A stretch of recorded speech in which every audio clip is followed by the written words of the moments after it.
Hey guys, I am super excited to come to you guys and share this monumental moment. This is a moment. Oh, you didn't hear the angels start singing as soon as the camera went on. Guys, we are bringing you the first ever the leading voice chat, which is four female podcasters coming together to share the women's voice. You know, a lot of times in topics that are going on across the world, we hear a lot of the men's voice, but not necessarily the women's voice. So we're coming together as four different podcast hosts just to bring you this particular episode. And guys, I know that you've heard about these topics. I know that you've been talking about them. So we just want to shed some light on them and open up the opportunity for, you to have your voice heard as well. So I am first on the docket, Altovise Pelzer, host of the Speak Easy podcast, where we talk about the behind the scenes of being the successfully paid speaker and author. And right on over next is Miss Suzette. Let them know who you are, Suzette. Hi, my name is Suzette Vearnon, and my podcast is Enough Factor. It's one where we're redefining what makes you enough on your own terms so that you can live life and experience love in a brand new way. How do we do this?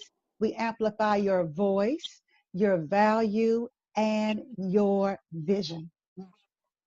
And then, of course, we have Miss Tandy Salter. How are you doing, Miss Tandy? Me, I'm doing good. I am Tandy Salter. My podcast is The Tandy Salter Show, where we talk about our journey to entrepreneurship and share tips and inspiration for new entrepreneurs to show you that you too can be successful in your business. And last but of course not least, we have Miss Dorothea Robinson. Hey, sis. Hey, sis. Thank you so much for having me. My podcast, Strategic Exodus, where we talk about how women who are still stuck in domestic violence, intimate partner relationships, how they can journey out, how they can exit out. The podcast, we bring about discussion to have people who are victims of abuse, who are survivors, who are stuck, to understand that there is life after domestic violence. Oh my goodness. So we have four different women from four different areas of the US. That part is really powerful. But not just that, but four different perspectives when it comes to the topics for today. So today's topics, we have four of them for you, not because there's four hosts, but simply because we found four topics to talk about. Ayesha Curry and the Red Table Talk interview that she did with Jada Pinkett Smith, and of course the Red Table Talk fam. Then we have the Facebook bans. And out of the whole group of Facebook bans, there's two that stand out the most that we're going to be talking about. Then we have to do, of course, an amazing shout out to Miss Gabrielle Union for launching the Kaavi James line, yes, at New York and Company. And then we could not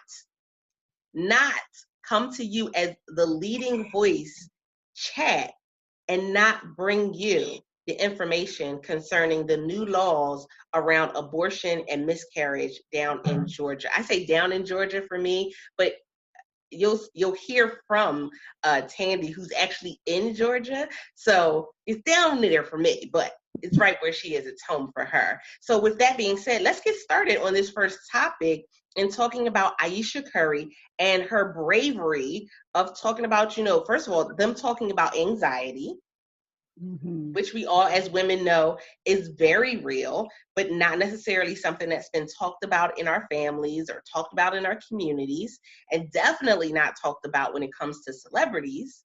And then this statement that she made. And so for those of you that do not know, she made a statement saying that, her husband gets a lot of female attention, which, can, from what she talked about, can sometimes border that whole disrespectful line. But she said, on her end, she doesn't really get that attention. She doesn't really get that same crowd of people, coming around. And the internet has been on fire talking about it. Men saying, oh, well, she should be thankful and all types of other stuff. Well, guys, we understand that you want to mansplain it, but now is not the time. It's time for the leading voices to come up. So, ladies, what do you think about this whole Ayesha Curry interview? Well, it was the whole Curry Lady Clan interview on Red Table Talk. Wow, I'll jump right in because I saw that. And first of all, I thought it was amazing to see all these women in the same family that were supporting one another, whether they were in it by blood or by marriage. I thought that was just absolutely wonderful to see that and to see them all successful in their own right. That was very, very good. I did watch it, and I've read the comments, I've seen them, and people have all had different ideas about it. Honestly, for me, having dealt with anxiety when I was younger, and still at times deal with it, panic attacks, things like that, I really I applaud her bravery for being honest, for being forthcoming, for being vulnerable.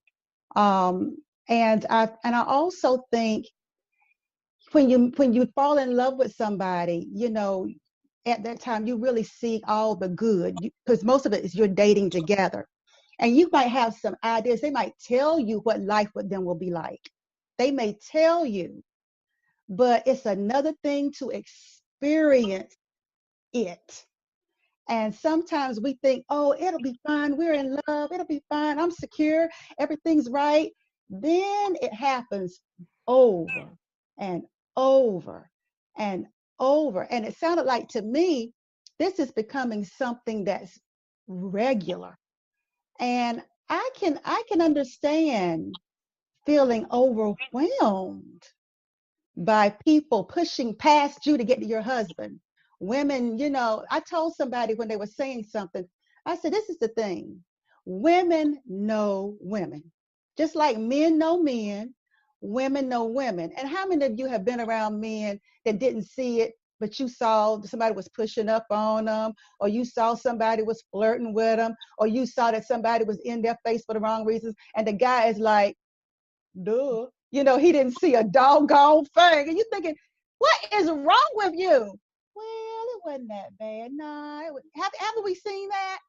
And so I can only imagine how frustrating it is for her, for him being such a nice, laid-back guy, to miss all of that and people stepping on her toes, pushing past her to get to him.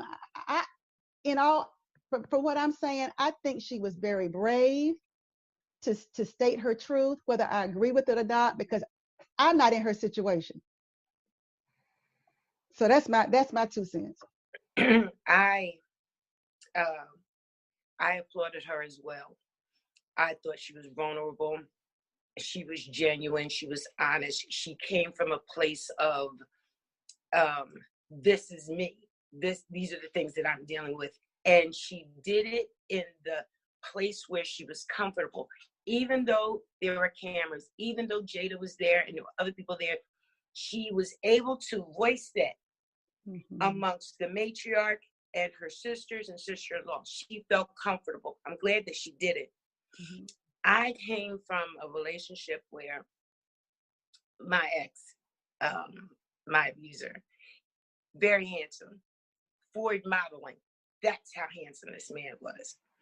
I get where she says, I'm wondering about me. Well, for me, I had that experience of people getting to him and pushing me out. I sat in chairs and I watched all of the glory. I watched all of the modeling. I watched all of that attention.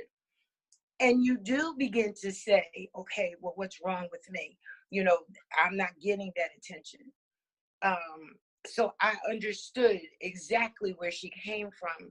Some of the comments about her being thirsty, for me, my opinion, I don't see that that's where she was coming from. She was being honest.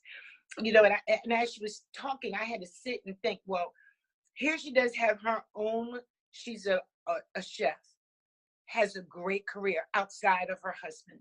She's also a wife of a superstar. She has a family.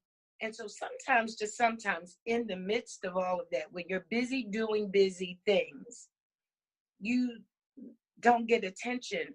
And although I'm quite sure her husband gives it to her, I'm quite sure that her husband is very, dutiful, and he makes sure that, he does the things that he needs to do for his wife. But there is a piece that you begin to wonder, okay, so what's wrong with me? I'm not getting the same type of attention. And not that that's a thirsty type of desire. It's just a natural desire. Women, let's be honest. Even though we may have somebody for whom it is that we're not even thinking about it, but when you get comments, oh, you look lovely today. And not just from women, I'm talking about the opposite sex. Not that it makes you or breaks you, but it does give us, oh, okay, well, I'm looking straight today. Oh, okay, my hair is, fly. Okay, I'm doing well. It does help. Now, let's be honest. We may turn down some comments like, okay, did I give you permission to talk to me? Did I give you permission to look at me? But with the with the honesty of, if you know that you're looking straight from head to toe, and you're feeling good and confident about yourself, you can't tell me an added comment from the opposite sex doesn't lift you up just a little bit. It does.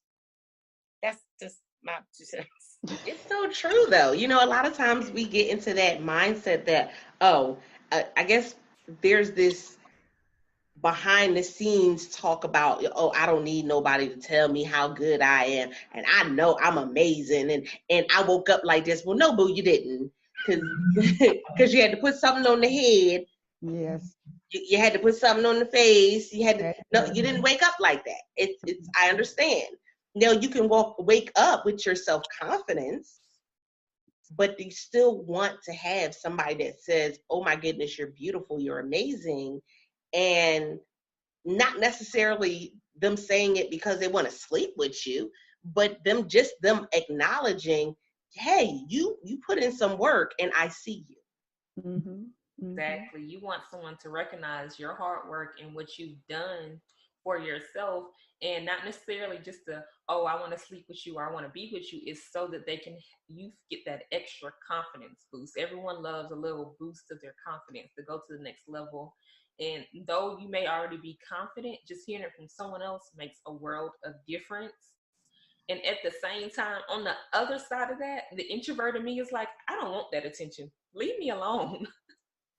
Let me stay in my corner. Let me have my peace. Right? The inner introvert is like, stranger danger. Thank you, but I'm going to go back over here. But haven't y'all, maybe you can speak to this, but isn't there a point after you've had children, or you're getting older, after you've had children, you kind of have that thing like, God, do I still, you kind of, your body's changed and your energy levels changed, and sometimes you just feel like, whoa. Listen, I had 6 kids, okay? I ain't gonna tell you how old I am, but you are so super on point.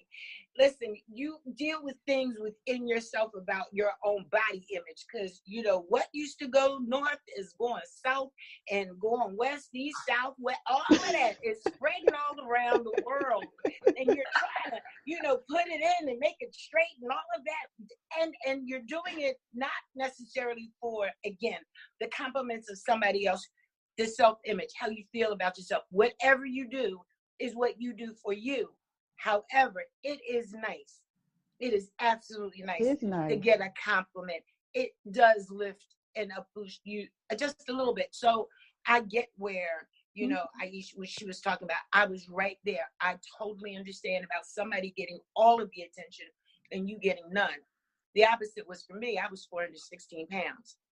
And the question became, well, why are you with her? Pretty much like when the young lady opened up the car door and got in and sat and told Ayesha, you know what you signed up for, right? So I get that. I totally understood where she came from. So the whole Philadelphia would have rose up out of me. All of Philadelphia. Every bit of 16th and Erie and 23rd and Jefferson that runs through my blood Oh, sweet Listen. Jesus, sweet Jesus. would have ran up out of me in that moment. Ooh. Because you're not going to roll up on me like that. Mm-mm. You're not going to do it. Listen, I have come a long way, y'all. That was much. But don't make me take a trip back. That was much. And people, they don't necessarily, like I said earlier, people don't necessarily know what they signed up for No, till they get there. till you get there. And you know why? I'm gonna tell you why. And this goes across the board. It's because the women who are in that position are not willing to talk about it. They're not willing to be as bold as Ayesha was, saying, these things. And all the women talking about the anxiety, talking about what other women do. And most women in that position, they think I'm just supposed to deal with it. Mm-hmm. It's like that whole mindset where you're what goes on in this house stays in this house. So you don't talk about what's happening at home or how you're feeling or what is going on within your relationship because you don't want to tell other people. And there's also the fear of being judged. Like I remember like working a job and I would sit in the car literally having panic and anxiety attacks, like literally shaking in tears, cannot get out the car to go in the building.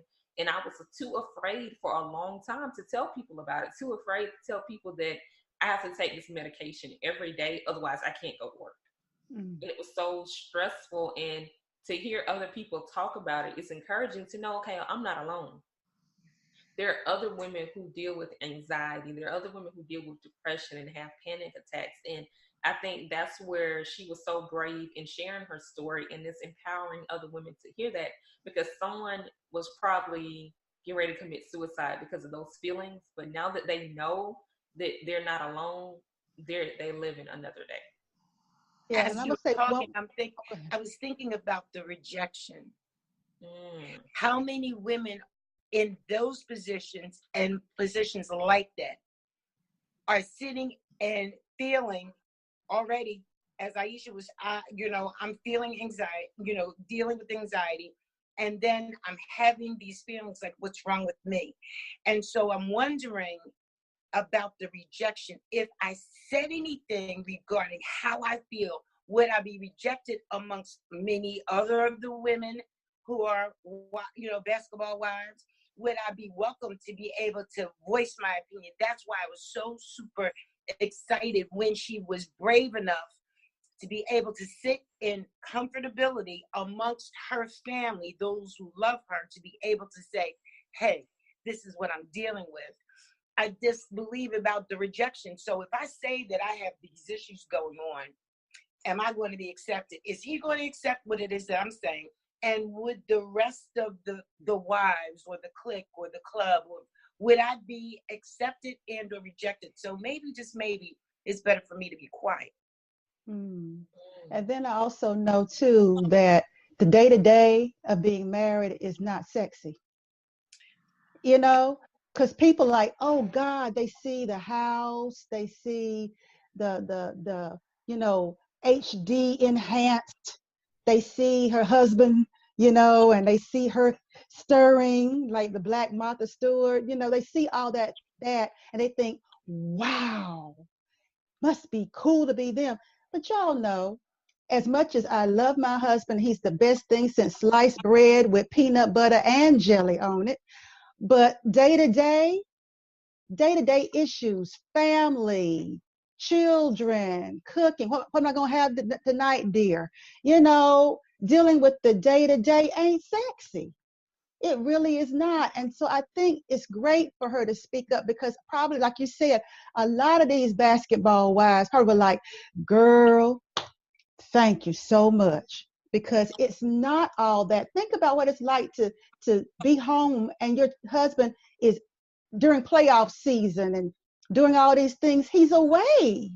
And you see him on TV and all the glitz and the glamour, and you wiping snotty noses and kissing boo-boos. And, I mean, for the everyday, or then when he comes home, he's not going to whisk you up and oh, I missed you. Oh, baby, baby, baby, baby, baby. He's home. Right? And most men come home, smelly, put the feet up on the table, grab the remote. Baby, can you make me a sandwich? Ain't nothing sexy about that. So I can totally understand. And don't let them have an injury or something, because now you got another one to take care of. Listen. Hello, That's a please. whole nother child at that point. Right. I'm just thinking of Shaq's toes up on a coffee table. Oh God. I'm Can sorry. Can you see the coffee table? Can you see it? That gotta be a strong coffee table. Dude. Well, have you ever seen their bed? Their bed is like real huge and it's round. Custom made though. Custom made. So I can only imagine the rest of the furniture. Man. Yeah, like a zip code to talk to each other. Look, right. Hello, honey. It's so interesting. It takes us into that next piece that I want to discuss, right into, Gabrielle Union. Gabrielle Union was another person that went before the world and said, look, I'm dealing with this issue as a woman. I'm not the only one, but here I am as a celebrity dealing with it, and I want to open up the door for other people to understand more about this. Yes, I had a surrogate for my child. Yes, I did. This is why. This is what led up to this. And you immediately, you got backlash on one end and you got praise on the other end. And it's like, how do we do that? How do we split that in between? Why can't we just be excited that she's a brand new mom? And high five to her who just went ahead and put it out there that she launched the Kaavi James collection with New York and Company. Super excited about that. But look at how much joy she has. Can't we just be excited about the joy? But she went through that same thing of, because she's in the spotlight, people were like, oh, and she should have tried this and she should have tried that. And even listening to her husband, he said, if it was going to be the baby or her life, I'm going to choose her. I'm going to choose her. That's like, so many people look at celebrities and put them on a pedestal, forgetting they're still human too. They still go through things. They still have personal lives. And even though you don't know what they're going through outside of the camera, behind the scenes, like what's happening when they turn the cameras off, what happens when they go home at night and it's just the two of them in the house. They're still human beings, no matter how much money they make, no matter how many TV shows and basketball games and movies you see them on, they're still humans. It's when, what kind of I just thought was so super insensitive during a moment of joy, because here, her and her husband have sought for years, like this wasn't an overnight type of thing. They studied, they researched, she went through so many testings, and her husband said, that's it, you're not getting another shot, not one more shot, because you're about to risk your life. There are other ways that you and I, well, first they talked about the age difference. I don't know if you all caught the clip of the marriage, the wedding, and how they fist bumped each other and they had their own, I just loved it. And even in the moving of the baby. So the delivery of the baby, their baby, they did everything that that they should do. That skin to skin, when she was in just a regular hospital gown, her and her husband in bed enjoying the baby. The backlash that came, oh, look at her, she thinks she had the baby, and all kinds of mess. Just let them celebrate. You could not celebrate the actual birth, and why not have the baby on dad's chest? How many people in this world, that's what they do? Their husbands are in bed, bare-chested with the baby. You see it all over social media when they're clipping pictures. So why could they not enjoy the very same thing just because they had the baby differently? people's mindsets, man. I'm not understanding. I'm not. Honey, these social media streets, I'm telling you, you almost have to put on a whole, armor and stuff like you're going to war. But I saw them in their interview with Oprah, and they were talking about all the things that they went through. And she even talked about people weighing in on the skin color of the baby. I mean, it was just, I'm like, really, y'all? Or whether it was really, how was it really them and everything. And from what I understand, it was his sperm and her egg, but it was implanted in someone else. So it truly is their baby.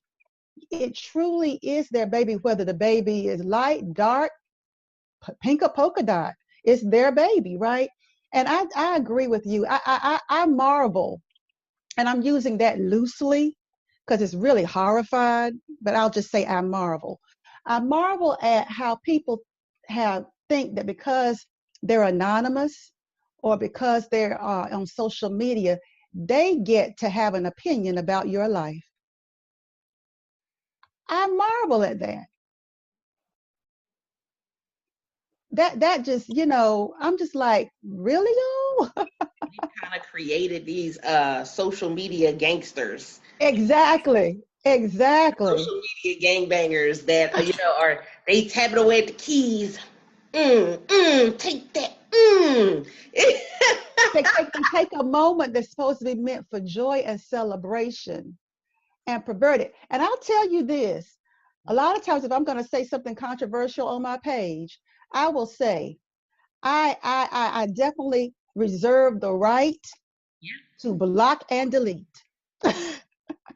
Because it's my page. Thank you. It is your page. Like, the social media gangsters remind me, like, when I worked in a call center, like, people would call us up and cuss us out and do all kinds of crazy stuff just because they couldn't see us face to face.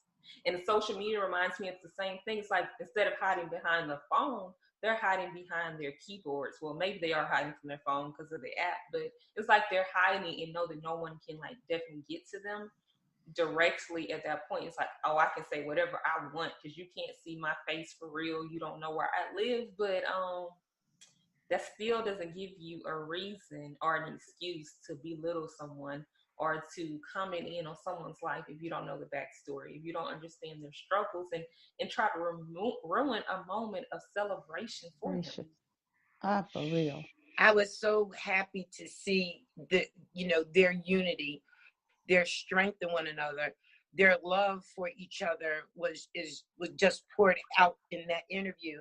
And they already knew, I'm quite sure, they already knew going into sharing their moment with their fans and their followers that there was haters along, tagging along, grabbing on somebody's tail, get raised. They knew that. They knew that going in.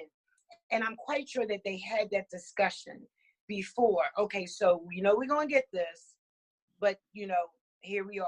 Okay, they were a team unit. Yeah, I don't know. Do we need police on these internet streets? What? I don't know.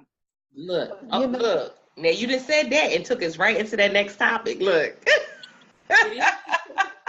Because let's talk about it. Facebook has done Instagram, and actually a ton of platforms have gone and started banning people. Now, I'm not going to talk about all of the people that have been banned, but there's two particular ones that I want to share with you guys, simply because I can't make this stuff up, y'all.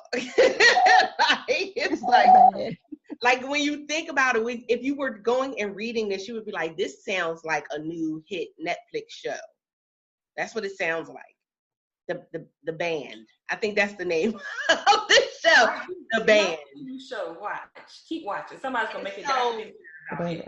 Two of the people that were on that recent Facebook and Instagram ban were Farrakhan and another young lady by the name of Laura Loomer. Now, I had to look up who Laura Loomer is. That's why I said I can't make this stuff up. She's an activist. Man, she she does some pretty wild stuff, putting tents on people's lawns, and I'm just craziness. But it was interesting when I went and started looking it up and finding out the information, because you have two different people, but they handled it two different ways. And so Farrakhan connected with a pastor, and I can't get his last name to save my life, but his first name is Michael. Michael, I want to say it's Plager, and I don't think that's it. we just go, it's PL something. It's like a GH in there. It's a lot going on. But he is a well-known Catholic minister.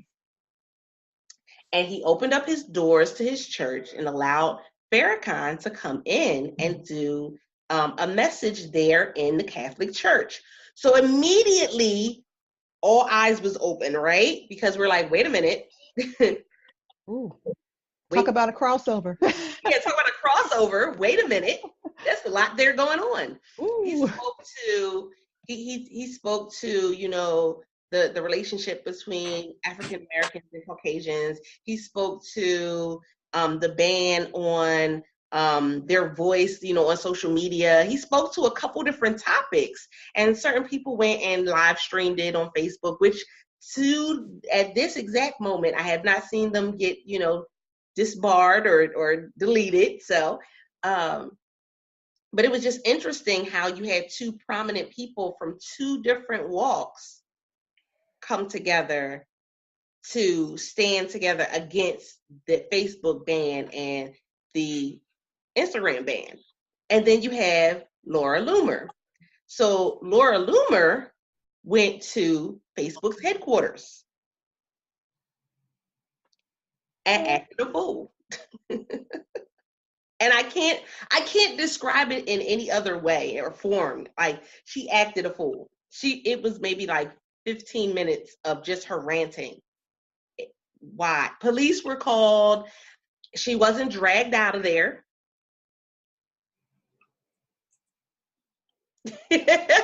We'll just do a leading voice pause on that one. She wasn't dragged out. She wasn't gripped up. She wasn't handcuffed. None of the above. She sat there and she tried to leave she already had a t-shirt that said Free Loomer. So she was a visionary. She had vision. Like, I was like, wait, didn't you just get banned like yesterday? How do you already have t-shirts? She had vision. Wait a minute. She wanted to leave Mark Zuckerberg a t-shirt. She wanted Mark Zuckerberg to come downstairs and talk to her personally. Like, she was like spazzing. She went in, and then they got another video of her. She's like crying about it, because this is the thing. Wow. Her being banned on Facebook and Instagram were not the first two platforms she was banned on. She's banned on Twitter. And please, anybody who knows, if you understand this second one, please put it in the chat, in the comments. Leave me a message. Let me know. She's banned on PayPal.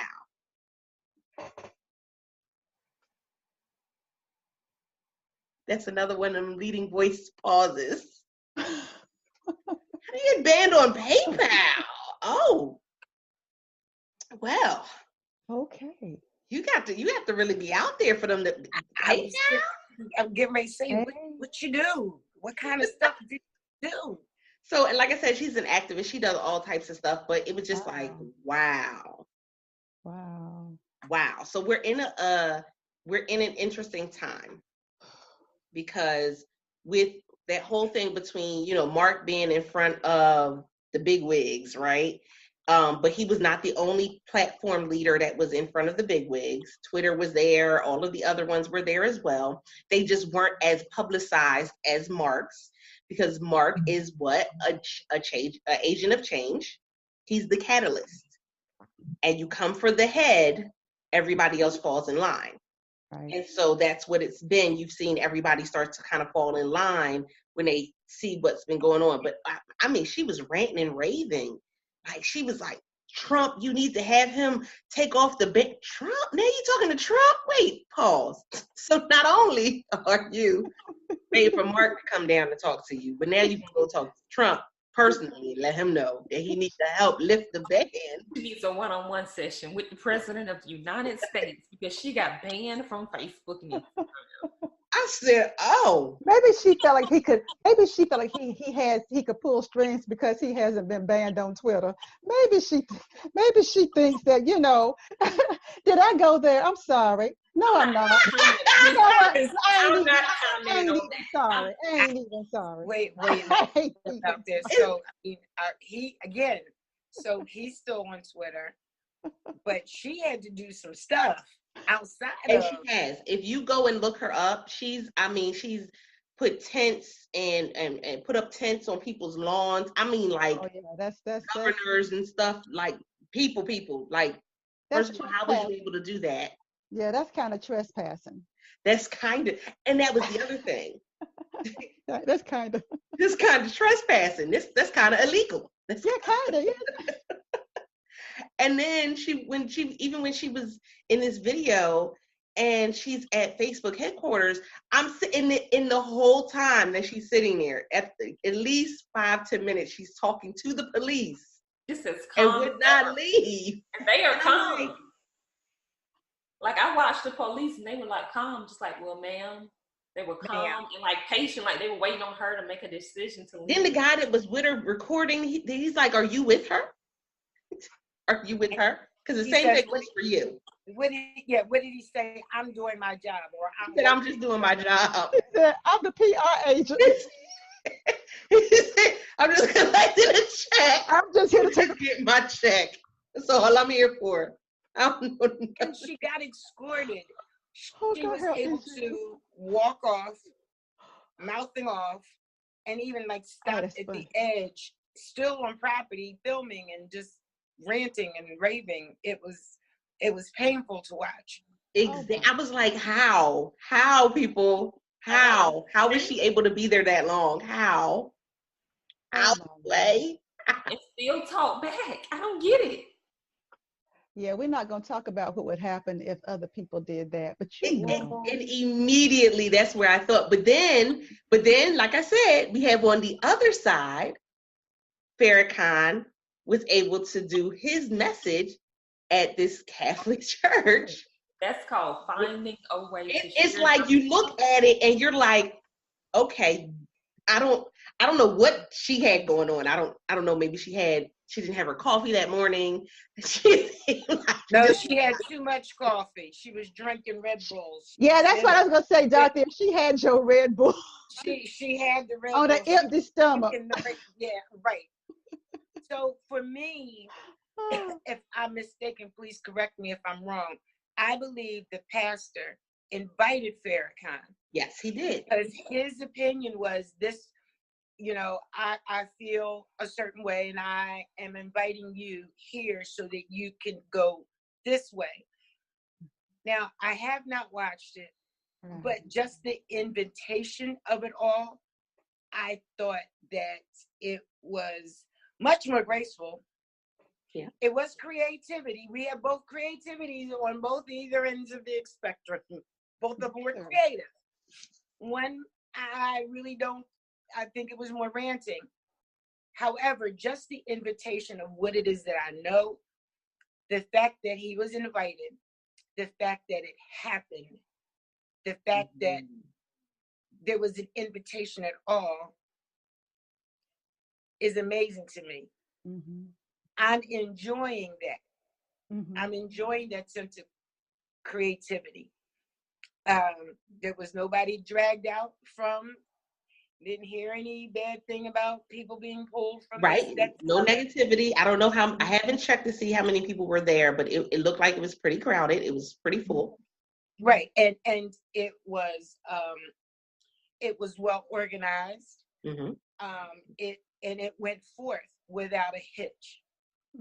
Yep. Just two ends of spectrums on the same underneath of the umbrella of the band. So I just thought that was interesting. I was like, those two stood out the most for me, and I haven't even looked up the other ones. I mean, I looked them up, but it didn't stand out the way those two stood out. Just in, looking at this week, and that's in a week's time, guys. Like I said, she was at the Facebook headquarters like within 24 hours with her shirt. And it was bright and early in the morning because I think the woman behind the counter, if I'm not mistaken, she was drinking some coffee, so it had to be in the morning. Like she had to be there when the doors open. Yes, and then that was the other piece of it. Now that part really, I'm going to take it back old school. That part really burnt my biscuits. Because the woman that was at the counter repeatedly asked her to stop recording her. And she did not. Nope, kept going. So your message is more important than her saying that she did not want to be on your camera?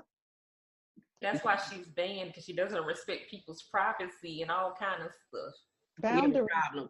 So you already somebody that be jumping on people's lawns. I just feel like you're one of the kids that, okay, this is where my mind, I'm a unicorn. I think about all types of stuff. But in my mind, it just made me think of the kids, the teenagers, doing a prank and all going swimming in like their trunks and bride underwear in the neighbor's pool. Like that's what it feels like. You were illegal. You're breaking the rules just because you can. And even with that, my biggest concern is we're at a time where, especially the Me Too movement and different things, where we're saying no means no, and respect and asking for consent is so very important in respecting people's boundaries. And you can't say, okay, we need this on one side, and I know the Me Too movement is not behind it, so please nobody throw cyber tomatoes at me. All vegetables. You leave all cyber and virtual vegetables off the screen. But I'm just saying, we have to, what did somebody said? Somebody said, please, what is it? It's about integrity. It's about integrity. It's about what you say and what you do lining up. And I think people need to really learn that if you say it's important, consent, important for people to respect my boundaries, that you got to do the same thing. Because there's another way to get your point across without having to put tents on somebody's yard. Because I would not react very well if she put a tent on my yard. No. She wouldn't react very well if people put a tent on her yard. Exactly. I'm quite sure that she can't put tents on yards in states like Georgia and Florida where we have laws that say stand your ground and you on my property. Oh Lord, her tent will have a lot of holes. I'm sorry, she was very ill because I know a lot of people here in Georgia and Florida and other states with stand your ground laws. A lot of these people are armed and dare you to come on their property. So I'm pretty sure she's not going to come to these types of states. I'm quite sure she knows where she can and where she can't. Exactly. Yeah, she knows where to go. Don't go to Georgia, Miss Luna. Miss Luna, don't go to Georgia. Don't come to Don't do it. Don't do it. Don't do that to your life. Don't do that. I'm just saying.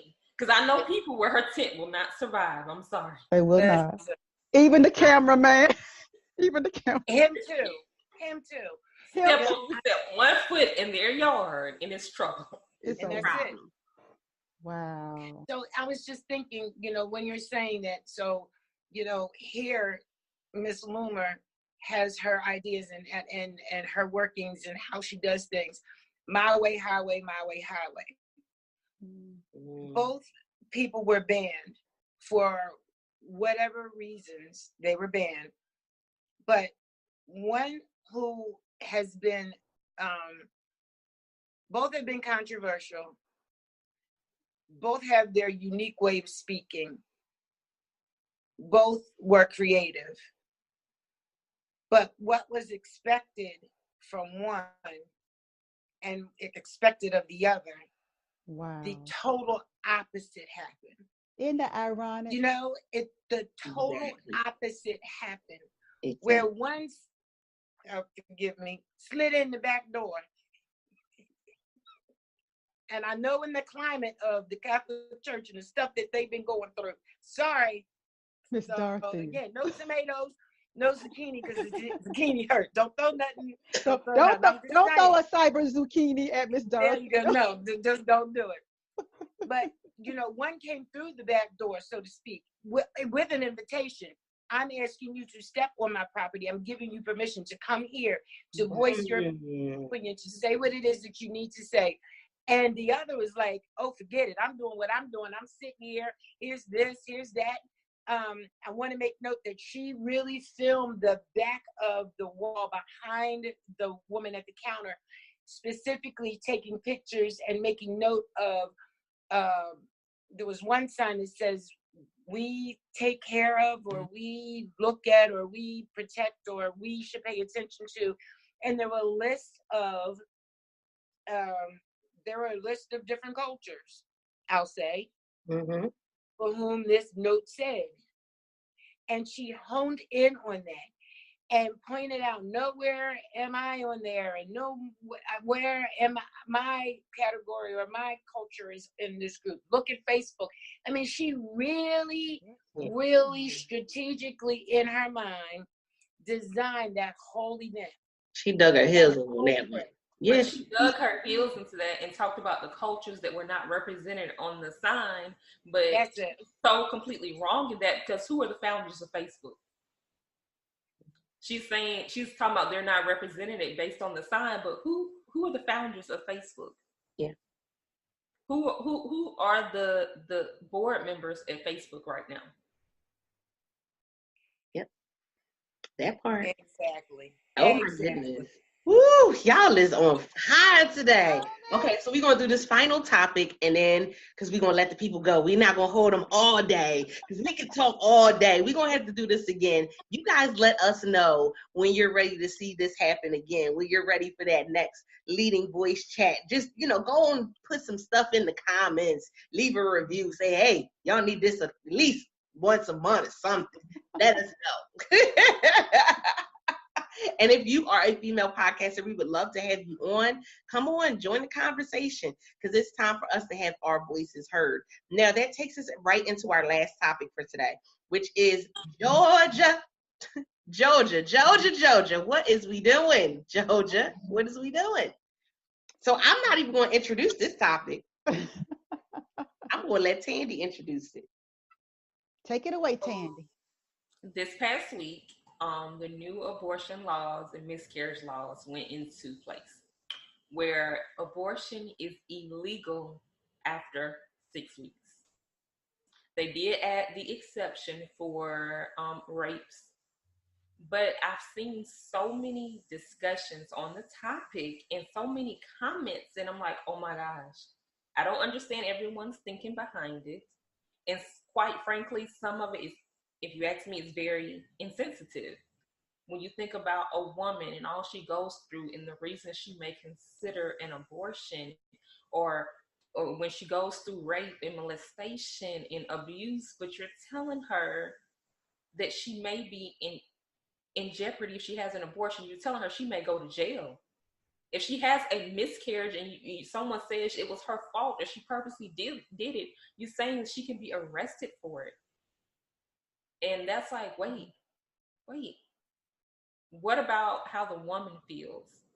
And I think one of the biggest pieces that stood out to me was a lot of the comments were talking about women shouldn't be having all this sex and they should be protected and they should know their bodies and stuff. And well, they know when they're pregnant within the first couple of weeks. Well, wait, I didn't find out I was pregnant until after 6 weeks and I had a miscarriage. Or what about the women that y'all are calling promiscuous that dealt with rape and molestation as children? And so to them, sex is like the only way to communicate with men. Sex is all they know. It's not that they're promiscuous. They don't know anything else. They don't know how to handle it. So I'm asking y'all, what do y'all think about all of this? Okay, so it's deep. That's absolutely deep. Whether you're pro-choice or you're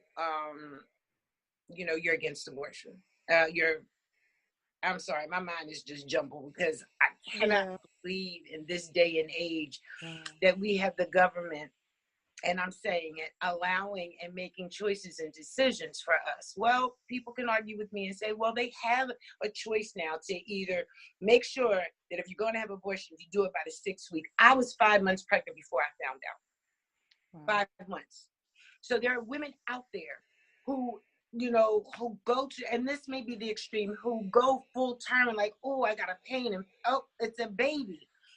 Things happen. There are different situations. So now you've got this law that basically is just going to house everybody, including those, unusual circumstances, like people finding out that they're pregnant at 5 months, or you got rape. Everybody's going to be corralled in this 6-week pool. And then if you have a miscarriage, I can't imagine if some doctor, some nurse, some, clinician says, you know what, she could have prevented that miscarriage if she just ate more carrot juice. And I'm just saying that out there. If she went ahead and had a better diet, if she went ahead and did prenatal therapy and care early on, this baby would have survived. So you mean to tell me you can jail her because she didn't keep up with her appointments, she didn't do certain things according to what the government says, and so you're going to jail her for that? And further put stress on her mentally, emotionally, physically, because now I'm not only dealing with the miscarriage of my child, now I got to go through court, now I got to potentially be in jail. Now I got a criminal record. Now I got a record. I might not be able to get a job. My body has benefits to help with my other children. My body has rejected this baby in some way, and so therefore I had a miscarriage. It didn't work, and so now I'm going to go to court to yet be rejected by the system and the community, and then have to stand before a judge who may possibly reject me and throw me in jail. And can y'all please note that some of these people in the office I didn't vote for, so please help me vote for some old good people to help us down here. If you live in Georgia. That's the thing that's getting me, is most of the people who are making these decisions, and I say most because I know, there is an increasing number of women getting involved in politics, but let's talk about right now. Most of the people in government that are making these decisions are who? Men. Exactly. And let me ask you something. How many men out there have carried a baby? No. None. Well, some men try to assimilate, they put those simulators. That's what I'm saying? But that's not it. You will that never ain't it at all. You will never understand what it is to have a baby. You can sympathize, you can watch, but you'll never understand. You'll never understand. Now, I know Harry just watched his baby over there in England. He just watched the birth of his child. And so that's about as close as you'll get, being there watching it happen. But you'll never understand the emotion, all of the things that go on. I just cannot believe that they're housing. I know. It's crazy. I just can't. I just, like, when I first heard it, I was like, wait. Like, I've heard them going through the process and voting and all this. I said, this can't be true. We can't be still having this discussion in our government about what a woman is to do with her body. We can't be taking back control of women. Like, all these years, women fought for their equal rights, and now you're taking the rights back. You're now telling us again what we can and what we cannot do. It's bad enough that when you look at society, when you look at history, and you see that women have always been the lowest of the totem pole, when you see, especially for women who of color, now you're really telling us that what we can and cannot do. That's like harsh, and it's damaging. And I can't remember what state it is right now. It was one state where they were voting on if a woman was to have an abortion without the man's permission, she could go to jail, even if it was a rape. Oh, stop I can't now. remember what state it was right now. You literally had Tandy, really, for real. I'm gonna go look it up after Girl. this. Y'all, the woman had to have the man's permission to have an abortion. I remember that. Yes. Mm. I was like, get why are we still molested. talking about this in 2019? Why are you still trying to control women? You're trying to take control back. We fought for our rights, and now you're taking them back. I mean, women only had the right to vote since 1920. Now y'all trying to take everything away from us? And imagine, and I know, Dorothea, you can probably speak to this. Imagine the women who are in domestic violence types of situations, where their husbands might be making them have sex when they don't even feel like having it. Suppose they get pregnant that way. It's very hard for a married woman to prove that her husband raped her, but it happens all the time. And I don't want to say all the time, but it happens more often than we would like to think that it does. And it could be so easy that this person gets pregnant, didn't want to get pregnant, didn't want to have sex, was forced into it. And it does happen often. It does happen often where she doesn't want to have sex. And this may be harsh. For me, when I write plans for women to get out, I tell them all the time, I need you to do whatever you need to do to stay alive. I do. There are times where sex is used as punishment, withdrawal from sex, or having sex on a regular basis according to how the abuser wants it, when he wants it, where he wants it. With that being said, rape happens often. And when a pregnancy happens, so you're having to have a child in an abusive situation, and you've got to bring forth a child. But if you've made the decision that I can't do this, and you want to walk to an abortion clinic, and you're sneaking and doing this, so if you're in Georgia and you're at the 5th week, you'll be all right. But if you just so happen to find out you're pregnant in the 7th week and want to have an abortion, you can go to jail. So doesn't this law, doesn't this have the potential to have people doing it on the down low in conditions that are not favorable for? Absolutely. Exactly. Immediately what I thought of.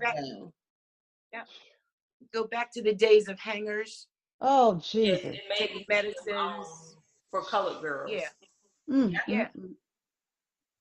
Yeah. Oh, Lord. Those sneaky things, back alley, abortion clinics. Oh yeah, they'll be setting up. People be going black market to another comment that I saw on one of the posts was talking about, so you're going to force women to have children they're not ready for in abusive situations in the foster system, and it's already overcrowded. And you're going to put them in the system where no one can care for them. Though there may be some people that want to adopt them, there's still a process, and the system is already overcrowded. So you're actually kind of doing more damage to the children. And I was like, see, it's so much to it. I was like, I don't think the men thought about this when they decided, oh, we're going to stop women from having abortions at 6. And then we all know, even when it comes, some people might say, oh, that means you're going to have to be more responsible. You're going to have to, make some decisions. But how many of you know, I have not seen a contraceptive yet that was 100%. Exactly. I haven't seen one yet. 100%. Condoms are not 100%. They will tell you they're 99.9%.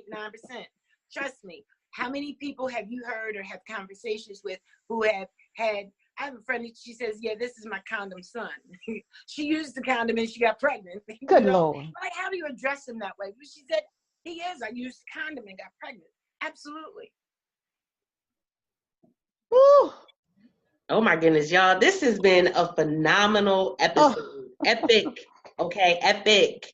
And this is just the first one. Imagine when we do this again, and then again, and then again. But we thank you guys so much for joining us for this particular topic. Any of these topics, if they resonated with you, by all means, please make sure that you leave a review, leave a comment, let us know, share it out. Why? Because guess what? This is your topics. This is your conversation. This is the things that are going on right where you are. And we want to make sure that you know that the women's voice will not be silenced. we are going to make sure of that.